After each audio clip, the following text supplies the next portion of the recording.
നമസ്കാരം. ഇന്നൊരു ചെറിയ യാത്രയുണ്ട്. അപ്പോൾ അതിന് മുന്നേ നമ്മുടെ ചോറോട്ടൂർക്കാവ് അഥവാ വാടാനാംകുറിശ്ശിയിലെ അങ്ങാടിക്കാവിൽ തൊഴുതിട്ടാവാന്ന് വിചാരിച്ചു. പൂജാരി എത്തിയിട്ടില്ല, അതുകൊണ്ട് പുറത്തുനിന്ന് തൊഴുതു. സമയം 5:50, പക്ഷേ ഒരു 6:30 ആയ ഒരു ഫീലാണ്. എന്തായാലും നമുക്ക് യാത്ര ആരംഭിക്കാം. ഗുരുവായൂരിലേക്കാണ് യാത്ര. മുഖത്ത് പൗഡർ അല്പം കൂടിപ്പോയോ എന്നൊരു സംശയം ഇല്ലാന്നില്ല. അപ്പോൾ അച്ഛനും അമ്മയും ഞാനും ചേർന്നാണ് പോകുന്നത്. പിന്നെ ഇന്ന് വണ്ടി ഓടിക്കുന്നത് നമ്മുടെ നാട്ടുകാരനായിട്ടുള്ള അപ്പുവാണ്. അത്യാവശ്യം ദൂരമുള്ളൊരു യാത്ര ആയതുകൊണ്ട് ഞാൻ ആ റിസ്ക് എടുത്തില്ല. പിന്നെ അപ്പുവിന് വീഡിയോയിൽ മുഖം കാണിക്കാൻ അത്ര താല്പര്യമില്ല.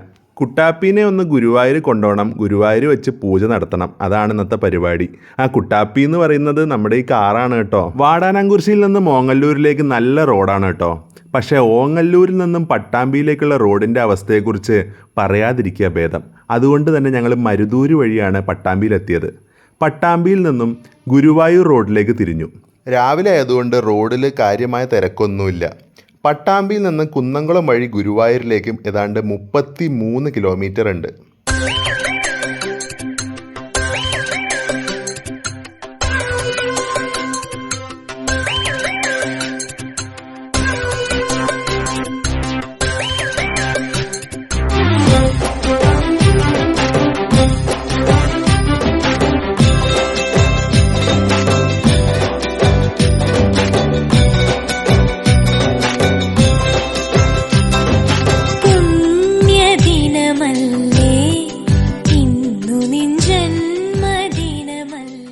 എൻ്റെ ജന്മദിനമൊന്നും അല്ല കേട്ടോ. പിന്നെ ആ പാട്ട് കഴിഞ്ഞപ്പോഴേക്കും നമ്മൾ കുന്നംകുളം എത്തിയേ. നമ്മുടെ മുന്നിലൊരു ബസ് പോകുന്നുണ്ട്. കുന്നംകുളത്ത് നിന്ന് ഗുരുവായൂരിലേക്ക് പോകുന്ന ബസ്സാണ്. പക്ഷെ നമ്മൾ പോകുന്ന റൂട്ടിലല്ല. കൂർക്കമ്പാറയിൽ നിന്ന് റൈറ്റ് എടുത്തിട്ട് തമ്പുരാമ്പടി പുന്നത്തൂർ ആനത്താവളം വഴി പോകുന്ന ബസ്സാണ്. അതുകൊണ്ടാവും ഒരു ആനയുടെ പടം. അങ്ങനെ അവർ മമ്മിയൂരിലേക്ക് കണക്ട് ചെയ്യും. അപ്പം നമ്മളും മമ്മിയൂർ എത്തിയിട്ടോ. ഗുരുവായൂർ ദർശനം പൂർണ്ണമാവണമെങ്കിൽ ഗുരുവായൂരപ്പനെ തൊഴുന്നതോടൊപ്പം തന്നെ മമ്മിയൂരപ്പനെയും തൊഴണം എന്നാണ് പറയുക. പിന്നെ ഞാൻ ഇത് ഓണത്തിന് മുന്നേ എടുത്ത വീഡിയോ ആണ് കേട്ടോ. അതുകൊണ്ട് തന്നെ ചെറിയ പൂക്കളവും കാര്യങ്ങളൊക്കെ വരുമ്പോൾ നിങ്ങൾക്ക് സംശയം തോന്നണ്ട, അതുകൊണ്ട് നേരത്തെ പറഞ്ഞതാണേ. നമ്മുടെ എതിർദിശയിൽ മയിൽവാഹനത്തിൻ്റെ ഒരു ബസ് വരുന്നുണ്ട്, ഗുരുവായൂർ പാലക്കാട്. ഒരു കാലത്ത് ഈ ഒരു റൂട്ടിൽ മയിൽവാഹനം മാത്രമേ ഉണ്ടായിരുന്നുള്ളൂ. ഇപ്പം മയിൽവാഹനത്തിൻ്റെതായിട്ടുള്ള ചുരുക്കം ബസ്സുകളേ ഉള്ളൂ. മിക്ക ബസ് റൂട്ടും മറ്റ് കമ്പനിക്കാർ വാങ്ങി. അങ്ങനെ ഗുരുവായൂർ റൗണ്ടിലൊന്ന് കറങ്ങിയിട്ട് നമ്മളിപ്പോൾ കിഴക്കേ നടയെ ലക്ഷ്യമാക്കി പോയിക്കൊണ്ടിരിക്കുകയാണ്. കിഴക്കേ നടയിൽ പുതിയൊരു ഗോപുരം വന്നിട്ടുണ്ട്. നമ്മൾ കഴിഞ്ഞ തവണ പോയപ്പോൾ വീഡിയോ എടുത്തിട്ടുണ്ടായിരുന്നു. അല്ല, ഞാൻ എല്ലാ മാസവും വരുന്നുണ്ടല്ലോ ഇവിടെ. ഇതാണ് ആ ഗോപുരം. പിന്നെ ഈ കിഴക്കേ നടയിലാണ് പൊതുവെ വാഹന പൂജയൊക്കെ നടക്കുന്നത്. ബൈക്കും കാറും ജീപ്പും ബസ്സും ലോറിയും എന്തിന് ഹെലികോപ്റ്റർ വരെ ഗുരുവായൂർ പൂജ നടത്തിയിട്ടുണ്ട്. കൃഷ്ണ ഗുരുവായൂരപ്പ. അങ്ങനെ നമ്മൾ പൂജയ്ക്കുള്ള റെസിപ്റ്റ് എടുത്തു കേട്ടോ. 300 രൂപയാണ് കാറ് പൂജിക്കാൻ.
നമ്മുടെ വാഹന പൂജയൊക്കെ വളരെ ഭംഗിയായിട്ട് തന്നെ നടന്നു. അപ്പോൾ വാഹനം കൊണ്ട് ആദ്യത്തെ യാത്ര ഗുരുവായൂർക്കാവണമെന്നൊരു ഒരു വഴിപാടോ അല്ലെങ്കിൽ മനസ്സിലൊരു ഇതുണ്ടായിരുന്നു, ഒരു വിചാരം ഉണ്ടായിരുന്നു എനിക്ക്. അപ്പോൾ അത് എന്തായാലും നന്നായി നടന്നു. അപ്പോൾ ഗുരുവായൂരിൽ വലിയ തിരക്കൊന്നുമില്ലാതെ തന്നെ വാഹന പൂജ നടന്നു. ഇനിയിപ്പം അമ്പലത്തിലൊന്ന് ജസ്റ്റ് പുറത്തുനിന്ന് പോയി തൊഴുകാം. അപ്പോൾ ഈ ഒരു ഓണം സമയത്ത് സത്യം പറഞ്ഞാൽ ആദ്യമായിട്ടാണ് ഞാൻ വരുന്നത്. അപ്പോൾ ഓണത്തിന് സമയത്ത് ഗുരുവായൂർ അമ്പലത്തിന് മുന്നിലൊരു വലിയ പൂക്കളമൊക്കെ ദിവസവും ഇടും. അപ്പോൾ അതൊക്കെ ഒന്ന് കണ്ടിട്ട് വരാം നമുക്ക്.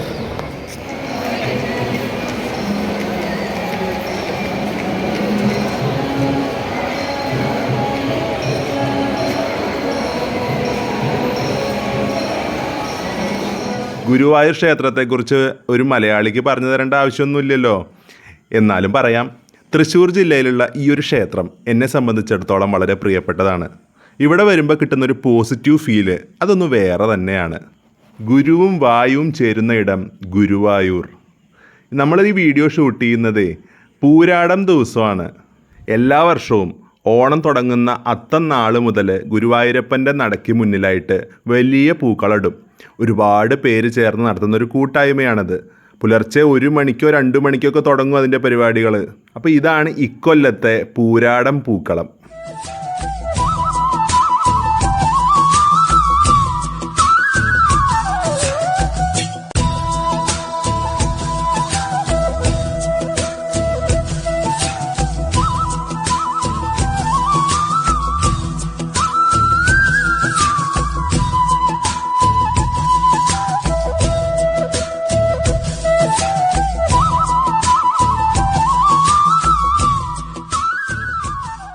ഈ ഒരു മ്യൂസിക്കും പിന്നെ തിരുവാവണി രാവ് എന്നുള്ള പാട്ടും ഇല്ലാണ്ട് എന്ത് ഓണല്ലേ.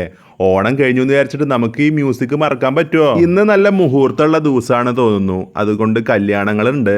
അല്ലെങ്കിലും എന്നാണ് ഗുരുവായൂർ അമ്പലത്തിൽ കല്യാണം ഇല്ലാത്തല്ലേ.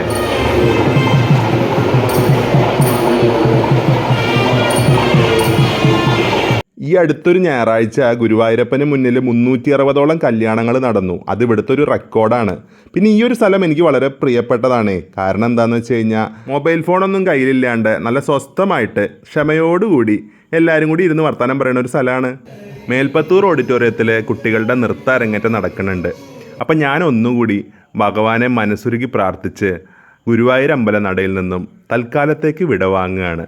അങ്ങനെ പൂജയൊക്കെ കഴിഞ്ഞിട്ട് കുട്ടാപ്പി നല്ല ഉഷാറായിട്ട് പോയിക്കൊണ്ടിരിക്കുകയാണ് ഗുരുവായൂരിൽ നിന്ന് തൃപ്രയാറിലേക്ക്. അവൻ്റെ ഉള്ളിലേക്ക് രാവിലെ തന്നെ പെട്രോൾ കയറിയിട്ടുണ്ട്. പക്ഷേ നമ്മുടെ ഉള്ളിലേക്കുള്ള ഇന്ധനം കയറിയിട്ടില്ല. ബ്രേക്ക്ഫാസ്റ്റേ. അപ്പം നമ്മൾ ബ്രേക്ക്ഫാസ്റ്റ് സ്റ്റോപ്പ് കൊടുത്തത് ചാവക്കാടുള്ള സമക് ഹെറിറ്റേജ് റെസ്റ്റോറൻറ്റിന് മുന്നിലാണ്. വണ്ടിയുടെ പൂജ കഴിഞ്ഞപ്പോഴേക്കും അമ്മയുടെ മുഖത്തൊരു ചിരി വന്നു. ഞാൻ പിന്നെ ഇതേ സ്ഥായി ഭാവമാണ് എപ്പോഴും. അച്ഛൻ കാര്യമായി ഫോണിൽ സംസാരിച്ചുകൊണ്ടിരിക്കുകയാണ്. നമുക്ക് ഉള്ളിച്ചമ്മന്തിയും അതുപോലെ തേങ്ങാ ചമ്മന്തിയും സാമ്പാറും ഒക്കെ എത്തിയിട്ടുണ്ട് കേട്ടോ. അപ്പം ഞാൻ ഓർഡർ ചെയ്യാൻ പോകുന്ന ഐറ്റം എന്താണെന്ന് നിങ്ങൾക്ക് ഊഹിക്കാമല്ലോ. നമ്മുടെ യൂട്യൂബ് ചാനലിൻ്റെ വളർച്ചയ്ക്ക് വളരെയധികം പങ്കുവഹിച്ചതും എന്നാൽ ഈയിടെയായിട്ടുള്ള വ്ളോഗുകളിൽ മിസ് ചെയ്യുന്നതുമായിട്ടുള്ളൊരു ഐറ്റമാണ് നെയ് റോസ്റ്റ്. നെയ് റോസ്റ്റ് എവിടെ എന്ന ചോദ്യം അങ്ങ് വഡോദരയിൽ നിന്ന് വരെ ചോദിച്ചു തുടങ്ങിയിട്ടുണ്ട്. എന്നാൽ ഞാനത് കഴിക്കട്ടെ. അത് കഴിഞ്ഞ് ഞങ്ങൾ യാത്ര വീണ്ടും തുടർന്നു തൃപ്രയാറിലേക്ക്. തൃപ്രയാർ പോകുന്ന വഴി ഞങ്ങളൊരു ഫാമിലി ഫ്രണ്ടിൻ്റെ വീട്ടിൽ കയറി. പക്ഷേ അവിടെ വീഡിയോ ഒന്നും എടുത്തില്ല. ഞങ്ങൾ ഏതാണ്ട് ഒരു അരമണിക്കൂർ അവിടെ സ്പെൻഡ് ചെയ്തതിന് ശേഷം തൃപ്രയാർ ഏതാണ്ട് 11:15 എത്തി. നല്ല വെയിലുണ്ട് പുറത്ത്. ബസ് സ്റ്റാൻഡിൽ നിന്ന് കുറച്ച് മുന്നോട്ട് വന്ന് റൈറ്റ് എടുത്തപ്പോഴേക്കും ശ്രീരാമസ്വാമി ക്ഷേത്രത്തിൻ്റെ ബോർഡ് കണ്ടു.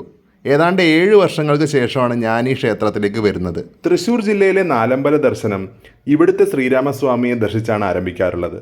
മറ്റ് ക്ഷേത്രങ്ങൾ ഇരിഞ്ഞാലക്കുടയിലെ കൂടൽമാണിക്യം ഭരതസ്വാമി ക്ഷേത്രം, മൂഴിക്കുളം ലക്ഷ്മണസ്വാമി ക്ഷേത്രം, പയ്യമ്മൽ ശത്രുഘ്നസ്വാമി ക്ഷേത്രം.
ക്ഷേത്രത്തിനുള്ളിൽ നന്നായിട്ട് തൊഴുതു കേട്ടോ.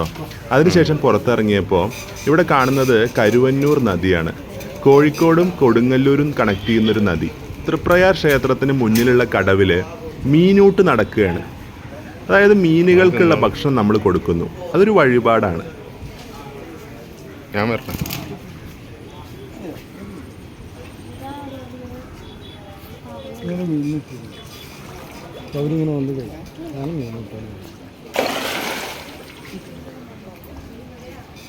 അങ്ങനെ മീനൂട്ട് വഴിപാടൊക്കെ കഴിഞ്ഞിട്ട് പുറത്തിറങ്ങിയതിന് ശേഷം ശ്രീരാമസ്വാമിയുടെ കടുത്ത ഭക്തനായിട്ടുള്ള ഹനുമാൻ സ്വാമിയുടെ ക്ഷേത്രവും തൊട്ടടുത്തുള്ള സുബ്രഹ്മണ്യ സ്വാമി ക്ഷേത്രത്തിലും ഒന്ന് തൊഴുതു. പൂജ കഴിഞ്ഞതിന് ശേഷം കാറിൻ്റെ ഡാഷ്ബോർഡിനടുത്തായിട്ട് തൂക്കാൻ ഒരു നെറ്റിപ്പട്ടം വാങ്ങണമെന്ന് വിചാരിച്ചതാ. പക്ഷേ അപ്പോഴേക്കും ആ പൂക്കളൊക്കെ കണ്ടപ്പോൾ ഞാൻ അങ്ങോട്ട് പോയി. ഞാൻ ആ കാര്യം അങ്ങ് മറന്നു. തൃപ്രയാർ എത്തിയിട്ട് തൊഴുതിറങ്ങി പുറത്തിറങ്ങിയപ്പോൾ ഇങ്ങനെ ഒരു കാഴ്ച കണ്ട്. ഇപ്പോഴാണ് എനിക്ക് ഓർമ്മ വന്നത്, അയ്യോ നമ്മളിത് മറന്നല്ലോ എന്ന്. അപ്പോൾ ഒട്ടും വൈകിച്ചില്ല, അത് വാങ്ങി കാറിലങ്ങോട്ട് തൂക്കി. അപ്പോൾ അത്രയൊക്കെയാണ് ഫ്രണ്ട്സ് ഇന്നത്തെ ഈ വീഡിയോയിലെ വിശേഷങ്ങൾ. നമ്മുടെ കാറ് ഗുരുവായൂരപ്പൻ്റെ മുന്നിൽ പൂജ ചെയ്യാൻ വേണ്ടി വന്നതാണ്. അപ്പോൾ ഗുരുവായൂരും അതുപോലെ തന്നെ തൃപ്രയാറും ഒന്ന് തൊഴുതു. അപ്പോൾ ഈ ഒരു ടെമ്പിൾ വ്ളോഗ് ഞാൻ ഇവിടെ വൈൻഡപ്പ് ചെയ്യുന്നു. സോ ഈ വീഡിയോ നിങ്ങൾക്ക് ഇഷ്ടപ്പെട്ടിട്ടുണ്ടെങ്കിൽ ഒന്ന് ലൈക്ക് ചെയ്യുക, കമൻറ്റ് ചെയ്യുക. ചാനൽ ആദ്യമായി കാണുന്നവരാണെങ്കിൽ ഒന്ന് സബ്സ്ക്രൈബ് ചെയ്ത് നമ്മളെ സപ്പോർട്ട് ചെയ്യുക. അപ്പോൾ ശരി എന്നാൽ ബൈ.